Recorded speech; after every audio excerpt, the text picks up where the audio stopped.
Hey everybody, Peter Zeihan here, coming to you Washington, D.C. at the Watergate, and I thought today might be a great time to talk about leadership. Now I'm going to do a whole series of these while I'm in town, and you'll be seeing them over the next couple of weeks, but I wanted to start with the issue of the day, and that is Chairman of the CCP, Xi Jinping in China, is currently in the middle of his party congress that happens every 5 years, and the debate in the China watching world is whether he's going to make himself president for a third term or just dictator for life. Xi Jinping, what he does is kind of besides the point. He already is a dictator for life. So the trappings of how he decides to justify or advertise that are really kind of irrelevant, and it's more important to look at the structure of China at this moment, how he fits into that.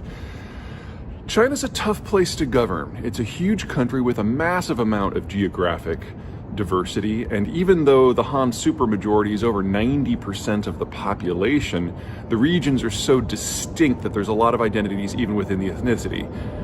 North on the Yellow River, you've got the North China Plain, which is where about half the Chinese population lives, and it has always been tight in the grip of Beijing. In the south, you've got the cities from Shanghai going down to Hong Kong, which have always been a little secessionist and more integrated with foreign zones, especially when it comes to their food supply. So they've always had their own identity. And then in the middle, you've got the Yangtze River from Shanghai to Sichuan that has always been the most sophisticated and value-added and functional part of the Chinese economic system. And has usually resisted Beijing's rule, but they're still quintessentially Chinese. Ruling this is difficult because it means each region, each city has its own identity, its own idea of what should happen and not happen, and how to put it all together.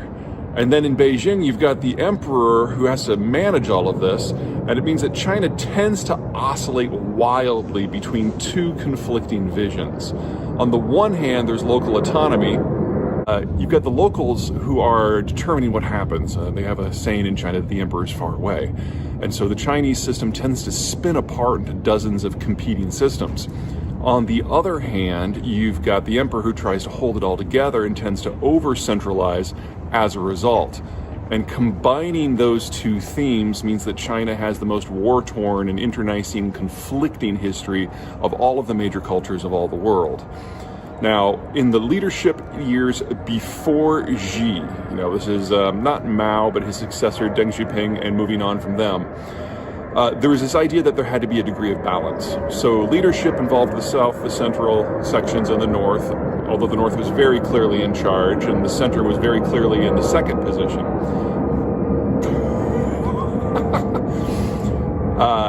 But by the time we got to Xi, the decision was made that it's time for somebody who can represent all the regions, and Xi was brought in as kind of a compromise candidate, and then he took over. In his first 5-year terms, it was a massive, what he called an anti-corruption campaign, but it was really a purge of all the competing power centers throughout the party and throughout the system. And whether you had a different view of what China should be or how to get there, you were kicked out. And if you were a local regional power boss, you were brought to heel. In the second 5-year term, Xi went after everyone who agreed with him to make sure that no one was capable of independent thought in his area. And that has made him the most isolated world leader on the stage right now, arguably the most isolated in Chinese history, and he's now more shut off from everything and all sources of information than even the Kim dynasty of North Korea. And so we are seeing catastrophic policy decisions being made in economics and trade with COVID and security. And for the bureaucracy, you kind of go one of two ways. Option number one is you are a true believer, and you think that Xi is the second coming, and so when you see him say something, you snap to and do your interpretation of it in the most zealotous way you can come up with. This is one of the reasons why the lockdowns in places like Hong Kong have gotten so extreme, and why you've got some idiots out there who are sanitizing airport runways because they think that's what Xi wants them to do to fight COVID.